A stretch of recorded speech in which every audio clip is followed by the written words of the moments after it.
जो जलेबी का पुराना नाता है बीजेपी से, वो परंपरा यहाँ पे भी आगे बढ़ती हुई नजर आ रही। बीजेपी मुख्यालय के बाहर जलेबी और सत्तू के पराठे बन रहे हैं। खुशी का इजहार अभी से होना शुरू हो गया है, खुशी मनाई जा रही है जीत की। देखिए, भारतीय जनता पार्टी को जिस तरीके का विश्वास है, वो उनको लगता है कि वो इस बार चुनाव जीत रहे हैं जी। और आज हमने देखा कि जब सुबह के वक्त में पार्टी दफ्तर में जो है जलेबी और सत्तू के पराठे बनाए गए थे और ये एक अपने आप में देखिए उत्साह भी है, आत्मविश्वास भी है। जब आज मैंने प्रगति ये सवाल पूछा था कि चुनाव की काउंटिंग होनी है लेकिन उससे पहले ही जलेबी और सत्तू बनाया जा रहा है, तो एक प्रवक्ता ने मुझसे कहा था कि ये दरअसल आत्मविश्वास है कि इस बार हम चुनाव जीत रहे हैं।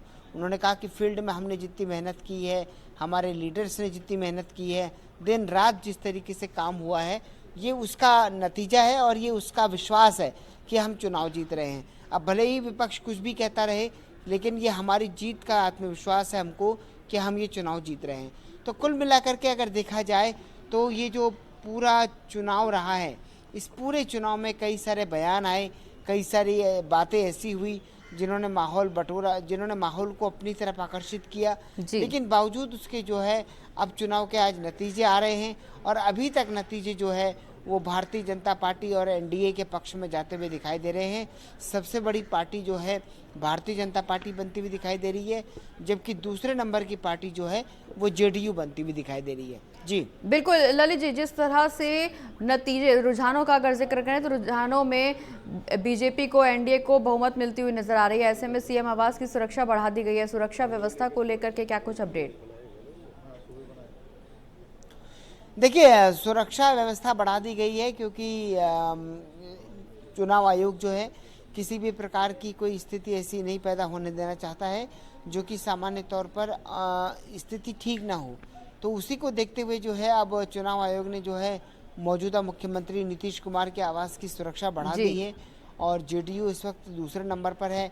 अगर जेडीयू की सीटों का नंबर देखा जाए तो वो कोई 78 के आसपास है। जी 78, हाँ जी 78 के आसपास सीटें हैं, जबकि भारतीय जनता पार्टी जो है वो 85 सीटें लेकर नंबर 1 पार्टी जो है इस वक्त बनी हुई है। जी जी बिल्कुल ललित जी, इस दौरान अगर हम रुझानों का जिक्र कर रहे हैं तो हाल ही में तेजस्वी यादव का बयान सामने आया था। उन्होंने कहा जब एग्जिट पोल के नतीजों के मुताबिक बीजेपी और एनडीए की जीत हो रही थी, बीजेपी बहुमत बनाए हुए थी, एनडीए भारी बहुमत से चुनाव जीतती हुई नजर आ रही थी एग्जिट पोल के नतीजों के मुताबिक, तो उस दौरान तेजस्वी यादव ने बयान दिया। उनका साफ तौर पर कहना कि एग्जिट पोल तो पिछली बार भी बहुत कुछ कह रहा था लेकिन नतीजे अन्य राज्यों में कई जगह उलट भी आए और इन लोगों को भ्रम है, बीजेपी को भ्रम है कि इस बार वो चुनाव जीतेंगे, लेकिन जनता इस बार बदलाव के मोड में है। लेकिन एग्जिट पोल के नतीजों की ही नज़र में दिशा में आगे बढ़ रहा है रुझान, और रुझान हकीकत में नतीजों में कितना तब्दील होगा ये तो भविष्य के गर्भ में है। लेकिन अक्सर ये कहा जाता है रुझान की दिशा में ही नतीजे भी सामने आते हैं। तो अगर रुझान को हम मान करके चलें तो बीजेपी बहुत ज़्यादा समय नहीं है जब एक बार फिर से चुनाव में जीत हासिल करती हुई नजर आएगी, तो कहीं ना कहीं बीजेपी और आरजेडी के बीच में एक बार फिर से कन्फ्लिक्ट होता हुआ नजर आ रहा है। देखिए, हर राजनीतिक पार्टी प्रगति अपनी तरफ से पूरा दावा करती है और ये दावा तब तक होता है जब तक चुनाव के हार या जीत का ऐलान नहीं हो जाता है। बिल्कुल। चुनाव की हार और जीत का ऐलान होने में अभी थोड़ा समय बाकी है। अभी कई सीटों पर जो है कई राउंड की काउंटिंग बाकी है। तकरीबन 29 और 31 राउंड हैं जिनमें कि ये तकरीबन पूरी वोटिंग काउंटिंग होनी है। तो बावजूद उसके देखिए, महागठबंधन तो हमेशा से ही ये कहेगा कि उसको वो चुनाव जीत रहा है और भारतीय जनता पार्टी हमेशा से ऐसा कहती है कि जो एग्जिट पोल आते हैं वही नतीजे आते हैं। लेकिन भारतीय जनता पार्टी जो बात कह रही है उसका अपना विश्वास है, आत्मविश्वास है। उसको लगता है कि उसने जो मेहनत की है उसी के बल पर जो है ये नतीजे निकलकर सामने आ रहे हैं। बिल्कुल ललित जी, अगर चुनाव प्रचार का जिक्र करें तो बीजेपी के तमाम दिग्गजों ने चुनाव प्रचार किया है बिहार में, बिहार के अलग अलग जगहों पर। खुद प्रधानमंत्री नरेंद्र मोदी भी पहुंचे, अमित शाह भी पहुंचे, उत्तर प्रदेश के मुख्यमंत्री योगी आदित्यनाथ भी पहुंचे। योगी आदित्यनाथ का एक नारा, बटेंगे तो कटेंगे, एक रहेंगे तो सेफ रहेंगे, जिसने कहीं ना कहीं दिल्ली चुनाव में भी बीजेपी के पक्ष में माहौल बनाया। इसके अलावा महाराष्ट्र में भी बीजेपी के पक्ष में चुनाव में माहौल बनाया।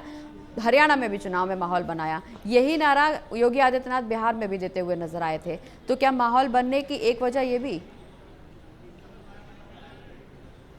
देखिए, भारतीय जनता पार्टी में जिस तरीके से अलग अलग नेता हैं, अलग अलग तरीके के बयान देते हैं, और वो बयान भी केवल ऐसे नहीं देते, वो पार्टी की रणनीति के अनुसार ही बयान देते हैं। बिल्कुल। योगी आदित्यनाथ ने एक बार जो बयान जो यूपी में जो बयान काफ़ी लंबे समय तक चला, वो देखा जाए तो बिहार में ज़्यादा इस्तेमाल नहीं हुआ। बटेंगे तो कटेंगे का जो बयान था, वो अपने आप में कुछ बार उन्होंने ज़रूर बोला कि भाई जो यूपी वाला नारा था, और जी। वो नारा अपील भी किया। लेकिन जी। सवाल ये था कि उसके बाद जो है उनका ये नारा ज़्यादा सुनने में नहीं आया। और योगी आदित्यनाथ क्योंकि एक फायर ब्रांड किस्म के नेता हैं, और हमेशा से ही वो जो बोलते हैं उसको लेकर हमेशा से ही सब बड़े गौर से सुनते हैं, क्योंकि उनकी बातों में कई बार ऐसी बातें होती हैं जो बड़ी मैसेजफुल होती हैं, बिल्कुल। और दूसरा कई बार वो कंट्रोवर्सी भी क्रिएट कर देती हैं। तो हमेशा से ही अपने आप में बड़ी बात ये रही है कि भारतीय जनता पार्टी के नेता जो अलग अलग तरीके से चुनाव प्रचार करते हैं, जिनको स्टार प्रचारक बनाया जाता है, उनका अपना बोलने का अंदाज है, अपनी बोलने की शैली है, और उन्हीं से जो है पार्टी की नीति के तहत बयानबाजी करवाई जाती है। अब देखना ये होगा कि आज जिस तरीके से पूरा ये टेली काउंटिंग चल रही है, भारतीय जनता पार्टी अभी नंबर 1 पार्टी है, इसके अलावा जेडीयू नंबर 2 पार्टी है, तो आने वाले समय में कौन सी पार्टी ऐसी होती है जो चुनाव जीतती है। और अब कोई बहुत ज़्यादा देर नहीं रह गई है, आधे से 1 घंटे के अंदर जो है काफ़ी हद तक तस्वीर साफ हो जाएगी। बिल्कुल। कि आखिरकार बिहार विधानसभा चुनाव का क्या कुछ नतीजा निकलकर सामने आता है। बिल्कुल ललित जी, बिहार विधानसभा चुनाव के नतीजे क्या कुछ होंगे, ये तो अब से कुछ ही देर में तस्वीर जरूर साफ होगी। लेकिन इस बीच तमाम मुद्दों को लेकर के दिग्गज जनता के बीच पहुंचे हैं। बिहार में चूंकि स्वास्थ्य हो, सड़क हो, सुरक्षा हो, महिला सुरक्षा हो, महिला सशक्तिकरण हो, रोजगार हो या चिकित्सा हो, तमाम ऐसे मुद्दे हैं जिनको लेकर के दिग्गज नेता जनता के बीच पहुंचे हैं। किन मुद्दों को, किन बड़े मुद्दों को ध्यान में रखते हुए जनता ने वोट किया होगा, चूंकि जंगल राज भी इस बार बड़ा मुद्दा रहा? देखिए, जो एक बड़ा मुद्दा रहा है, वो बड़ा मुद्दा उनमें सबसे महत्वपूर्ण मुद्दा रहा है। एक तो जो लखपति दीदी का मुद्दा रहा है कि भारतीय जनता पार्टी ने कहा है कि लखपति दीदी बनाएंगे, उसने जो है अपने आप में महिलाओं को एक नया सपोर्ट दिया है। वहीं दूसरी तरफ जिस तरीके से हमने देखा कि 10,000 रुपये देने की बात हुई, उसके बाद आरजेडी की तरफ से भी कहा गया कि वो भी 20,000 रुपये देगी। उसने भी महिलाओं के बीच में एक मौजूदा सरकार के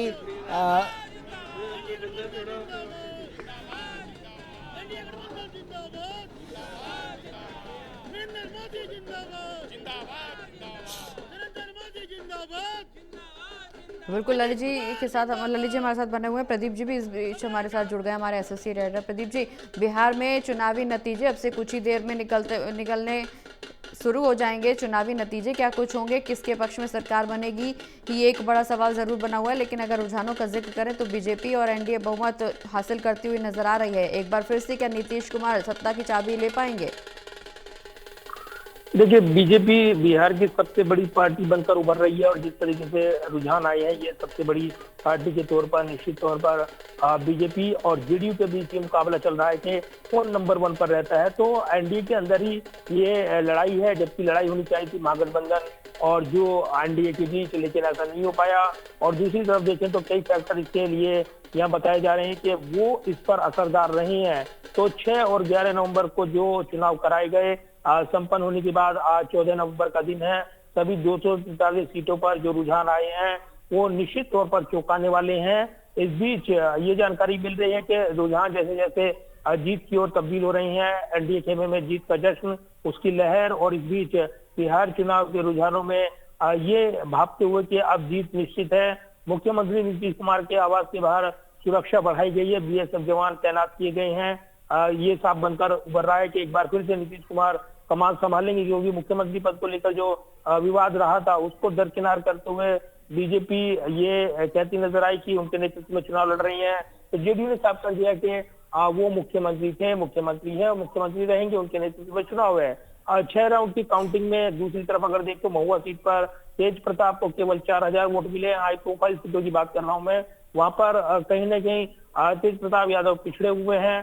दूसरी तरफ अलग अलग सीटों के रुझान यहाँ पर जैसे जैसे आ रही हैं, वो बताते हैं कि जो समीकरण है सीट वाइज वो अलग अलग तरह का रहा है, और इसलिए सीएम फेस जो महागठबंधन के तेजस्वी यादव, वो भी चुनावी उसमें पिछड़े हुए हैं और मामूली अंतर से, हालांकि इस जी। बार क्योंकि जैसे जैसे राउंड आगे बढ़ रहा है वो आखिरकार जीत जाएंगे, गढ़ रहा है राधोपुर ये कहा जा रहा है, लेकिन फिलहाल शुरुआती रुझानों में वो पिछड़े हुए थे और अब जैसे जैसे काउंटिंग आगे बढ़ रही है तो वो जो नजदीकी जी। अपने प्रतिद्वंदी के मुकाबले वो पाटते हुए नजर आ रही हैं।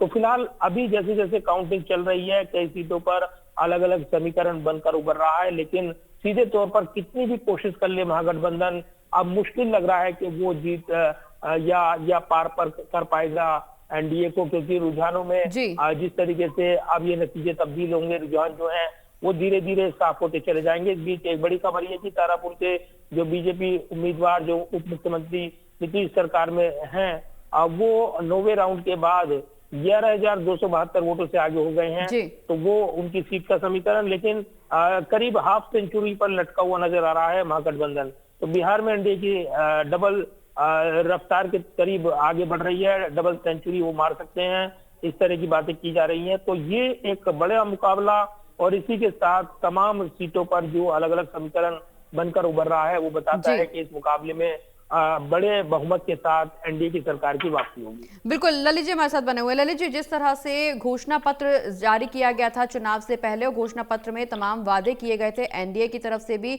और महागठबंधन की तरफ से, बड़ा मुद्दा रोजगार का भी रखा गया था। एक तरफ से ये कहा गया कि 1 करोड़ लोगों को सरकारी नौकरी दी जाएगी, रोजगार प्रदान किया जाएगा। वहीं दूसरे पक्ष की तरफ से ये कहना कि हर परिवार के एक व्यक्ति को सरकारी नौकरी दी जाएगी, रोजगार दिया जाएगा। जनता ने किसके दावों पर ज्यादा भरोसा किया, किस पर ज्यादा भरोसा करके किस पार्टी पर मोहर लगाई है? क्योंकि जिस तरह से सुरक्षा व्यवस्था, चाहे चिकित्सा व्यवस्था, रोजगार एक ये बड़ा मुद्दा है, महिला सुरक्षा ये बड़ा मुद्दा है बिहार के अंदर, ऐसे में किसके घोषणा पत्र पर जनता को ज्यादा भरोसा? देखिए, आज यहाँ पर जो तस्वीर दिखाई दे रही है आंकड़ों में, उन आंकड़ों से तो ये लगता है कि बीजेपी के घोषणा पत्र पर बिहार की जनता ने भरोसा जताया है। बीजेपी ने अपने घोषणा पत्र में बातें कही, उस पर जो है बिहार की जनता ने अपना नतीजा दिया है और महिलाओं ने विशेष तौर पर नतीजा दिया है।